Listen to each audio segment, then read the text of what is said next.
What it do, Ken Folk? It's your boy Yelene Chief, back with another podcast of Midwest Riff. I got a new guest here. He's a repeat guest. Go ahead and introduce yourself. What is up, Derek? My name is Derek. I'm back, and it's a pleasure to be back to spit some more knowledge to these folks. For sure. Who's one of your favorite artists to start off? If you see your favorite artist in the versus battle, who is you? You know what I mean? It's kind of tough because I do listen to a lot of people in the underground, but for hit-wise, I probably would have to say Ludacris. Ludacris? I like Luda. Yeah, he did a battle with Nelly.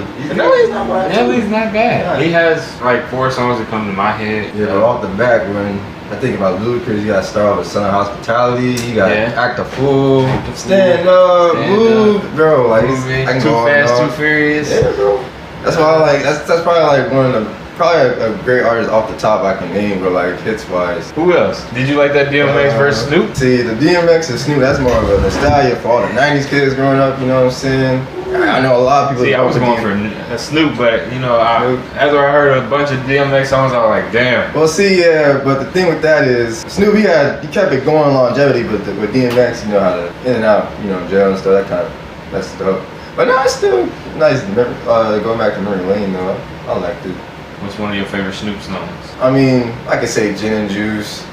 I could say Nothing But G Thing with Dr. Dre. Probably, what's that one song you did with Akon? I Wanna Love, that song. Oh, yeah. Low key, bro. It was like middle school, I was always playing the radio. Hey. But like, you know, I couldn't play the Splitson version around my home, you know what I'm saying? You watch any women? Like, women battle? Because I see, you know what I mean? I see the Erykah Badu versus Jill Scott. Yeah, that one low key hard. I think that would be hard. That one touched the soul. You got Brandy and Monica too. That probably, out of those two, probably the Brandy and Monica was the more popular one.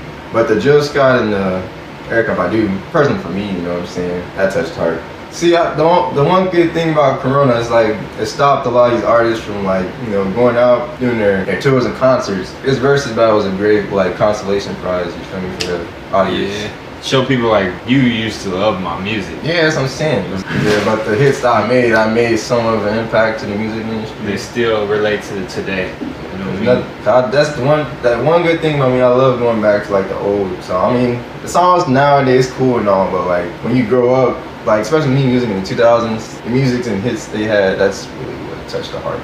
So what you think about that Lil Jon and T-Pain? Like that's 2 different type of people, but in the same room. They're like a club, but they're 2 different things for the club. Yeah. T-Pain is more dedicated to the women, and that is true. Lil Jon is for the crunk. First thing I come to mind, Lil Jon, you gotta say Lil Jon Eastside Boy. T-Pain, I mean, you can always have the I'm a lover stripper, buy you a drink. I mean, that was cool. Bartender was probably low-key my shit, but because you know everybody know Get Low and the roll call too. Ooh. What about the Chains and the Ross? Ricky Rose. I love Chains though. 2 Chainz dropped the album too. To think about it, like when you hear 2 Chainz when he first came out, bro, like his funny like punchlines and the way he was rapping, and then you making fun of that shit. Yeah, but like the last 2 albums now, though, like he's more serious. You gotta get used to it. But I'm always like the old school. Oh, the old 2 Chainz. Even players say 2 Chainz.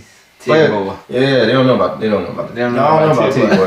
That's where it started. What about Ross, man? What song coming in your head as soon as you hear Ross? Well, I mean, it's to me, Hustling. I was gonna say that. The Hustling remix too with Jay-Z and Jeezy. That's where it started. Ross is kind of an OG in the game now. I would not compare him to Biggie, but like the way he was trying to move up, that's what he wanted to kind of have. But I don't know. Probably out of all Ross songs, my favorite probably is The Boss got played. I still play that song today. Him and T-Pain. John too, by him and Lil Wayne. Oh yeah, that's it. I gotta chop in the car. Yeah, that piece was underrated. Oh too. Yeah, I think I'm Big Meech. Larry who? I think it was BMF, right? BMF, yeah. What is your definition of a hit? Now, cause we talk about this sometimes too, me and my friends. I literally just had a debate with this like a couple hours ago. There's one thing about when artists have songs that everybody know that builds up his resume. You got the other thing where a hit gotta be like something on the, you know, top like 10 Billboard charts. Yeah. So when it comes to hits battle like this, you gotta think to yourself, can you classify like songs off of an album that was very popular, or is it just specifically the songs that top the charts? You know what I'm saying? Like Kanye, like you can go back to Late Registration, you can go back to College Dropout. He had some songs on there. It was like, you know, it was classics.